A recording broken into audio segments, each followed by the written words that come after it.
It's about time I'd rip into this abysmal movie that I've been planning to make a video on for quite some time now. What is that film, you may be wondering? Show Dogs. What's that, you may be thinking? Well, Show Dogs is a 2018 live action with some CGI sprinkled in film that's, I believe, PG rated, obviously aimed at kids. And it sucks. It sucks so incredibly much. And you may be thinking, okay, what's the dealio with it? I think you could just tell why it sucks just simply by looking at the poster. Everything about this movie just annoys me. There are so many problems, so many fundamental issues that just tick me off, and even back when it was first coming out, I can immediately tell that it was stupid. Not too unlike another terrible film aimed at kids. I think you know what I'm talking about. Norm of the North. That film deserves a rant for a future time, I promise. So many films I have yet to tackle, from the Alpha and Omega sequels to Escape from Planet Earth. Plenty of terrible awfulness that needs to be shredded into. But only so much time in the world to do it, am I right? Now, let's get into the actual specifics. Why exactly is Show Dogs so terrible, and what is it even about? Well, Show Dogs is about a police dog, watchdog, the kind that you see with, police officers when they're investigating crime scenes at the airport, those kinds of dogs. And I believe his name is named Max, and he's voiced by a man named Ludacris. And there's even a scene in the film where the character says, "Oh man, this is ludicrous." But the whole film is basically about him and his owner, I believe, named I can't even remember what his name is. Just to say it and just get it out of the way, he's literally played by Will Arnett. Yes, Will Arnett. I'm not kidding. He was in a film of this level of quality. I wish I was kidding, but yet again, plenty of other well-known actors have been in terrible films. I mean, look at Food Fight, Christopher Lloyd playing, you know what I'm talking about, or Sir Patrick Stewart playing a piece of crap in the Emoji Movie. I guess this isn't too surprising. I mean, a deal's a deal. If there's money to be made, then I guess, take the opportunity.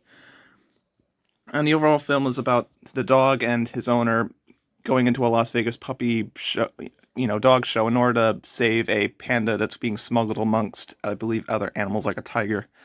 And the film showcases, the main character, who is obviously Max, seeing like what the whole show dog lifestyle is like, doing this, trying to pretend like he's one of them and stuff like that in order to stop the smugglers, I suppose.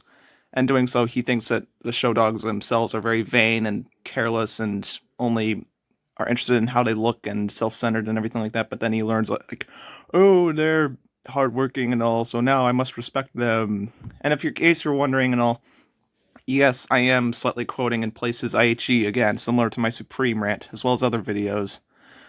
And if you're curious to learn more about this movie, because he goes much more in depth about it than I would, there's a really great video from 2018 called Search for the Worst Show Dogs 2018. Go watch that video, perhaps before you watch the rest of this video and all, because he deserves more attention than I do.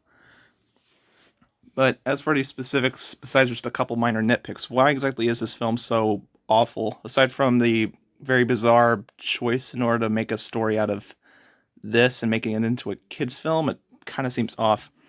One of the main problems is that the film has no idea as to how exactly it wants to appeal to its audience. For example, there are certain scenes where characters are saying stupid, generic schlock and dumb, immature jokes that you'd expect to see in a film like Ice Age 5. And then you immediately see like scenes afterwards that seem like they would be in something like, I don't know, CSI or something. It's a tonal difference, and it doesn't make any sense. It's about as consistent with understanding who its main target audience is as, I suppose you could say, Logan Paul's Airplane Mode, which feels like a Nickelodeon movie but can't be that because it's filled with sex, swearing, violence, racism, etc. Basically everything that can get a video demonetized. Yeah, again, that's the kind of level we're dealing with, I'm afraid, folks. And the whole overall idea of having like a talking animal movie and all on the same level as cats and dogs, which that's also bleh, and having it about this whole animal smuggling thing, Las Vegas, and behind the scenes heist kind of stuff. Some of it could be fun in another film and all, but it's so poorly executed here that it's painful to watch. And the overall setup is so confusing, contrived, and overly complicated, and sometimes inappropriate and just ridiculous. The fact that this kind of a script can get past the "Are you kidding me?" phase. Okay, yes, I am quoting Aichi there. Is absolutely ridiculous. The fact that such a poorly made script can be passed off as perfectly fine and all, it doesn't matter because it's a kid's film and all, so it's perfectly fine. And if you're critiquing this movie, you have to remember it's just a kid's movie, so it doesn't matter if it's bad. I've learned this from someone, I can't remember who it was, but if you raise a kid by having them watch nothing but crap, expect them to start doing things like acting like crap, enjoying crap, making crap, etc. The films that you grow up with can shape who you are. They definitely shaped me, that's for sure. And this film really just does not care in the long run about itself. It just wants to cash in on whatever popular trend is still around. Heck, some of it's not even really popular anymore. As you can already tell if you look up clips or images, this film is very similar to those kinds of talking animal movies, a lot of which I cannot stand. How many times do you see a scene in a film where a character says, "Oh my gosh, you can talk," when I hear an animal talking to them or something like that? Norm of the North, Beauty and the Beast remake. Well, yeah, I guess that counts. It's just annoying. I see it all the time, and it's just frustrating at moments. Heck, some films I like at times do it as well. And of course, I'd be forgetting to mention one of the most obvious points that brings up the film's quality. Who exactly it's made by? Raja Gosnell. Who's that, you may be wondering? Well, he's responsible for these atrocities. Yeah, Smurfs 1 and 2. And yeah, I think that's very present. The way the film is shot is very dull. The camera work is very lazy at times, never moving in an interesting way. There's no exciting shots that keep your attention with something interesting going on in the background and all, hidden Easter eggs or something of interest in order to keep your attention. It's just this thing, and here's a shot of this thing slightly panning over here, ever so slightly. It's just such a lazy and bland experience to watch. And I've seen videos on YouTube that have far better production qualities than this film. Every single scene is, again, as Aichi said, lit like a dentist's office. It feels bland and flat. It has about as much charisma as F the Prom, which is also a film I've made a rant on. And that film also had terrible color grading and lighting, a lack of good camera shots and exterior shots in order to showcase new locations. Actually, no, I'm probably pandering to, or, bashing on Show Dogs a little bit too much. There are actually, I believe, at least a few exterior shots in order to showcase the location better. F the Prom was just atrocious, absolutely atrocious, even worse than this film. But still, that doesn't excuse the problems that this film has. Not only that, but also F the Prom would often have attempts of being cool and hip with modern day trends, trying to be funny. And that leads me into another point. Along with the story and the overall way the film is shot, with the lack of charisma put into anything in it, there's also the comedy, which is in quotations, by the way, because I don't even know if I can actually call this comedy. Every joke that the film throws at you is just eye roll worthy or sickening, or just makes you want to try to at least give in a pity chuckle, but they're delivered in such a poor way that you just want to poison yourself. And of course, various trends exist in this film as well, ranging from terrible puns like "you play defense, I play open fence," and of course, one of the more annoying ones that annoys me as well as people like Aichi, reference humor. And this is something that occurs a lot in bad films, way too much for my liking. What is reference humor? If you can't think of a joke, then just quote something or pull out a reference, and yeah, that'll do. Some examples of this include, "Now this really is the life of Pi," which is a line that the tiger says. Even if I was a kid, I wouldn't laugh at that. I'd just be, okay, that's a thing.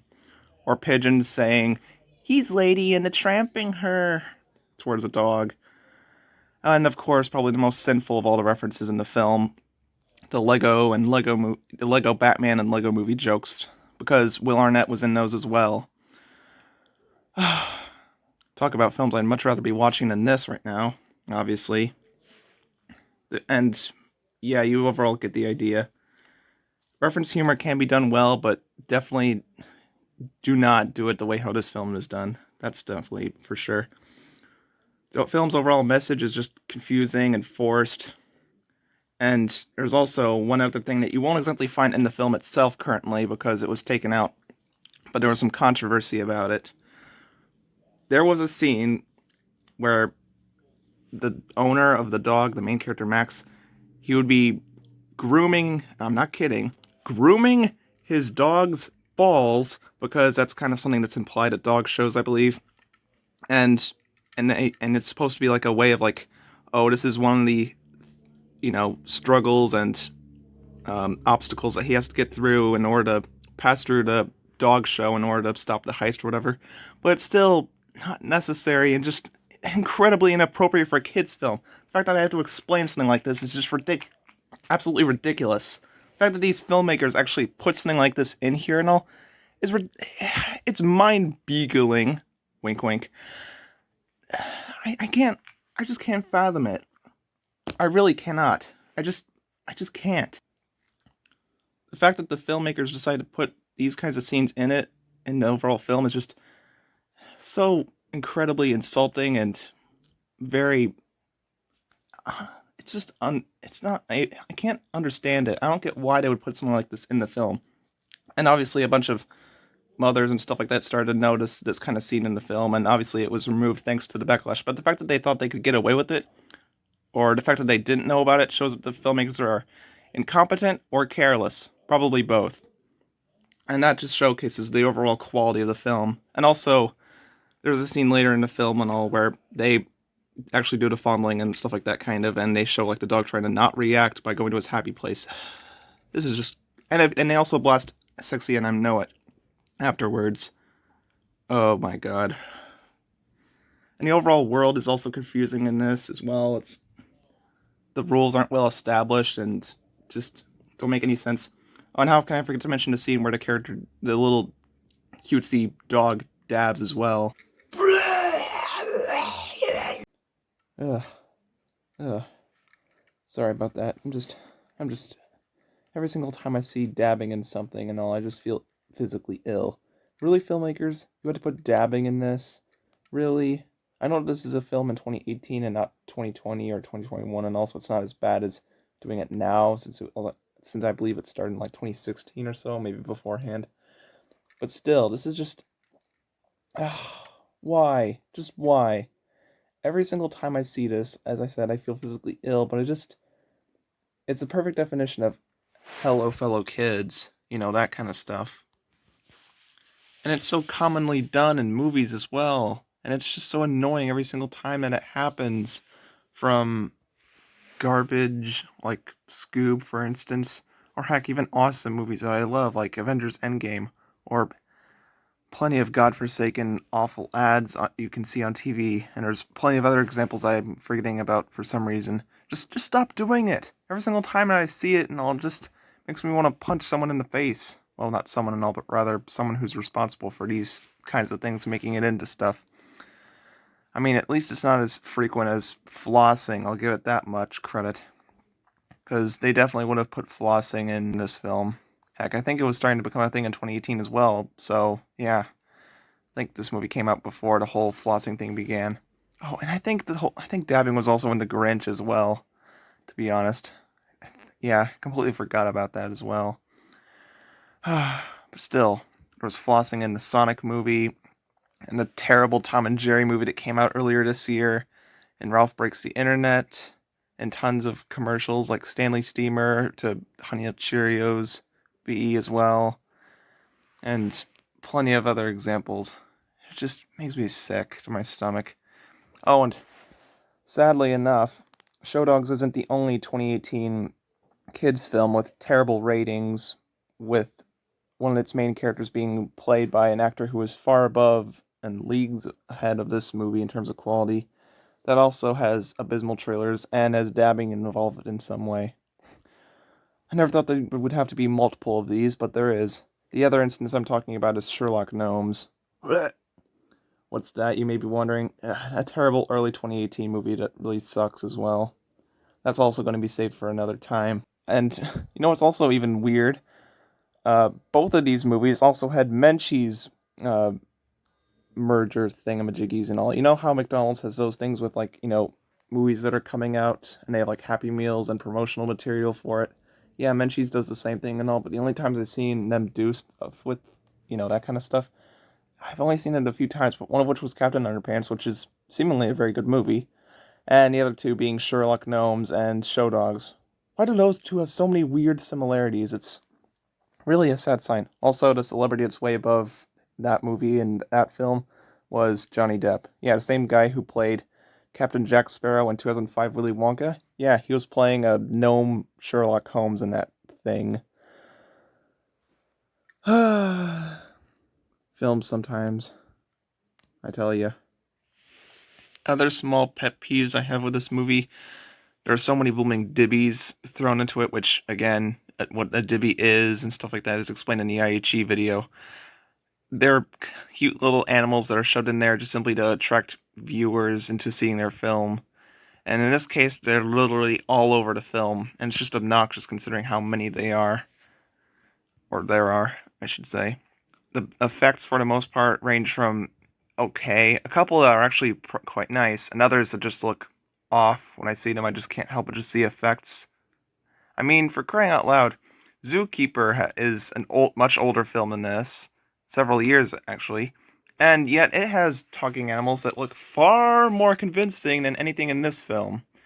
How do you manage to do that? How is it that a Happy Madison movie, which is one of the few that actually I enjoy, believe it or not, manages to have better visual effects than this film that came from 2018? Just how? How? I just don't get it. You really have to botch up when Happy Madison is doing a much better job at something than you are. Plenty of better things, actually, surprisingly enough. Never thought I'd have to say that, but I am. And also, while I'm at it, I might as well bring this up as well. The trailers for this film are also just obnoxious. And they also have a similar problem that a YouTuber named CellSpecs has brought up before, where it seems with a lot of animated movie trailers, even to ones that are amazing, some of the best animated films of the year at times, like Zootopia, they often have trailers that range from or make you just think that the films are just, okay, this is a thing, or they make the film look absolutely horrible, or they specifically choose all the film's worst jokes, or completely spoiling everything. Illumination has this problem of making great trailers, but usually lackluster, terrible, or underwhelming films, because they all reveal the best parts, if you can even call them the best parts, just showcasing basically all the exciting plot points or interesting pieces of animation, thus with the Grinch, Sing, etc. And films like Trolls and, as I said, Zootopia, and plenty of other and plenty of films that are awful, not that Zootopia is awful or anything like that, constantly have this problem. And Sherlock, I almost said Sherlock Gnomes, which Sherlock Gnomes is also notorious for its trailers, which they added so many scenes into trailers that were awful but weren't in the film for some reason. Are they specifically trying to make animated movie trailers look stupid? But as for this film, for some reason, it's just one of the trailers is literally filled with constant stutter loops and all, like dog tails going like whip, whip, whip, whip, whip, with some obnoxious music going on in the background, or dogs on a zip line going back and forth with stupid dog puns, and then showing clips like the dog dabbing and everything like that. And this film is just giving me a headache. I can't take it anymore. So yeah, I think you basically get the point. Show Dogs is an absolutely atrocious film, and anybody who had any involvement with it, unless you had good intentions, you should feel ashamed for letting this film happen. That is, unless you were a person who had good intentions, as I said, and tried to make the best of it, but the overall product is not the same as some of its parts. The controversy behind it, the obnoxious marketing, the obvious poor acting as well, the lack of any charisma put into the picture, the lack of good humor, the overall confusing storyline, and everything else about it is just insulting and unfunny. It's an awful film, and don't watch it for yourself. Simply go watch the IHE video, and maybe for some further understanding of the pain, go watch the trailer perhaps as well while you're at it. Unless you want to completely avoid the pain. So yeah, Show Dogs sucks. You want to know who likes Show Dogs? Some people I may be able to respect the opinion of as long as they give me good reasons as to why, other than just, huh, funny animal dabbing. But also, various characters I cannot stand also would like this film. Plus, plenty of out of touch soccer moms that say Boss Baby is like the best animated film of 2017. Yeah, they definitely would love this film, I'd say. Also, I'm not kidding when there are people out there that say that they think Boss Baby is the best animated film of 2017. I see people, heck, even my friend's mom, yeah, Julie is her name, the one who likes the Thomas reboot. She is, she's kind of just like passive towards Cars 2 and Cars 3, but she enjoys stuff like the Emoji Movie and the Boss Baby. Man, Cell Specs' comment on the Boss Baby being just a film that only panders to young kids or out of touch parents that are middle aged. Yeah, that was accurate. And that's exactly something that's the same rule that could be applied to this piece of trash. You want to know who hates this film? Me, IHE, plenty of great reviewers online, plenty of people who have, at least a good taste in film. I'm not saying that because of opinions, but this film is like horribly made in so many ways. Not to mention the backlash behind it as well, being definitely justified with all the controversy and stuff like that. And every character that we like as well hates this film. So yeah, Show Dogs sucks. End of rant.